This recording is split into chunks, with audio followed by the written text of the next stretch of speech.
Are you unknowingly sabotaging your own success?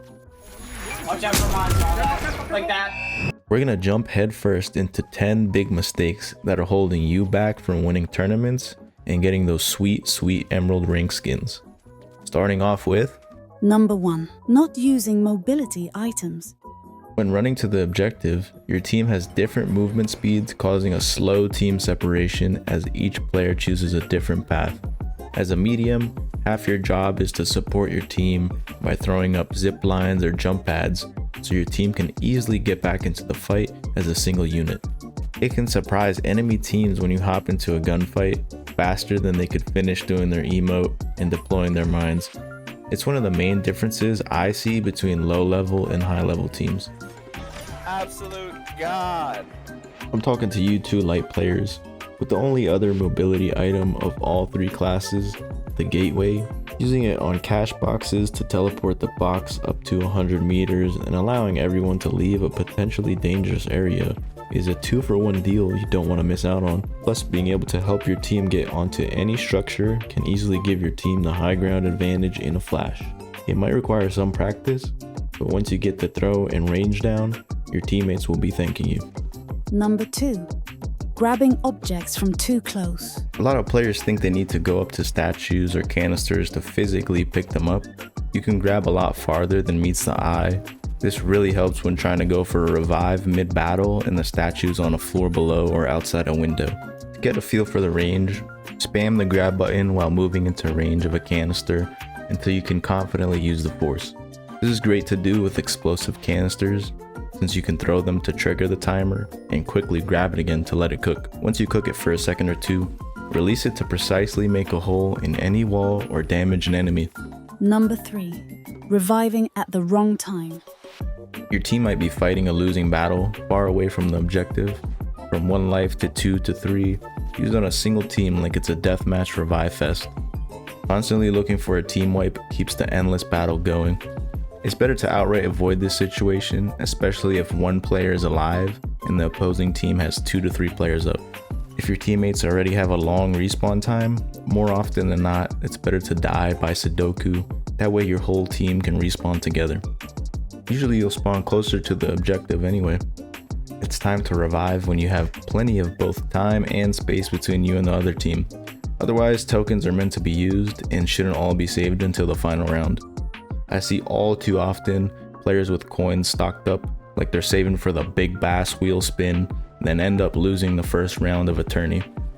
You really only need 1 to 2 coins for the final round, since you only have to worry about 1 objective and 1 other team. Don't save all your change. It's best to use coins when you're defending and want to keep an objective locked down. Number 4. Not grouping up. Group up! Group up! Everyone side by side. Leaving your team to scout or flank might be the right move in some situations, but most of the time you should be staying within hook claw distance. The teams that stick together like Velcro on Skechers are the ones to be worried about. You can easily trade who is taking the brunt of damage by standing in front or behind teammates and rotating in and out. This causes other teams to lose focus of who to target until it's too late and your team starts to pick each enemy off. Leaving the group to scout for teams closing in on your objective is fine when you can easily get back into group formation. Flanking is also fine, especially as a light, in moments where it can surprise the enemy. You shouldn't be trying to flank constantly, only when it's obvious to you that it's the best option, as some teams will easily target a lone player all at once, leaving your team at a disadvantage.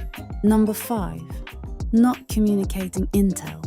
You don't have to speak in voice chat, but always ping an objective, whether it's a cash box or cash station, so your team has a plan. This goes for enemies too. Doing so can completely change the course of your team and open up options. Finding a cash out to third party can win games, but the only way to discover these opportunities is by marking enemies. Using pings in general gives your team an added bonus of synergy that can really hype up your team for battle. So make sure you can spam whatever key you use for ping and always hit your teammate with a thanks for reviving. Number 6. Starting a cash out at the wrong time. Starting a cash out is in itself an optional objective. Being well in the lead of teams in 3rd and 4th during the last minute or 2 of a round means you should let the timer run down so the game ends. Starting overtime can give opposing teams valuable time to come back and result in your team being overtaken right at the end. Look at all your options. You can go for a steal on another team or start your own cash out. Even waiting to ambush other teams at cash stations themselves could be the best option. Choosing to wait at a station is highly underrated. Half the time, a lone player ahead of their team, eager to cash in a nice 3K, is on the way straight to you. Number 7. Reloading and ADSing too often. Don't reload immediately when an enemy goes behind cover. Find your own cover or chase down the enemy if they're low HP.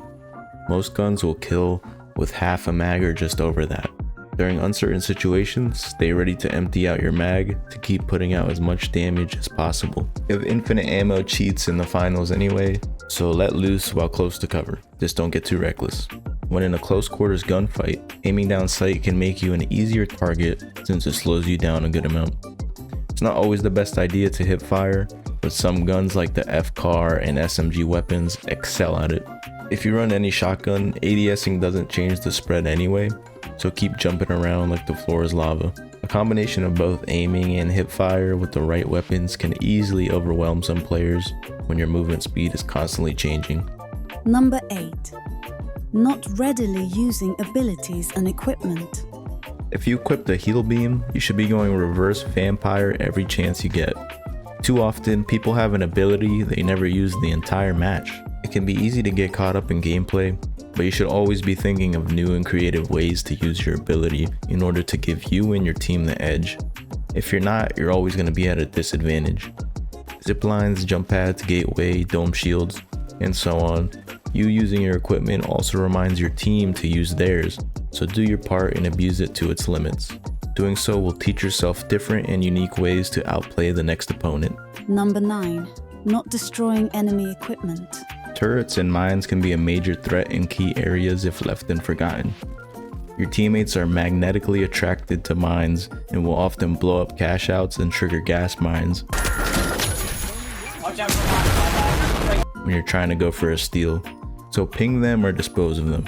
When posting up on an elevated objective and defending it, zip lines and leftover jump pads can be an easy way for opponents to shut your team down. Often they're forgotten in the heat of the moment, but if destroyed, they can really stump opponents without mobility equipment or just buy valuable time. Number 10. Enter thing I didn't mention that the comments are now mad about. Psych. Number 10. Not switching classes. Each character class brings their own abilities, strengths, and weaknesses to the table. Switching character classes is crucial for maintaining a balanced and effective team dynamic. Having a varied mix of offensive, defensive, and support builds ensures the team can handle a wide range of combat scenarios, from breaking through fortified positions to providing necessary healing and intel. By remaining flexible and willing to switch classes as needed, you can address gaps in your team's lineup that will lead you to more wins. That's all I have for now. If you enjoyed, please leave a like. Almost at 100 subscribers. Help me get there by hitting that subscribe button. I appreciate all of you. Thank you so much for watching.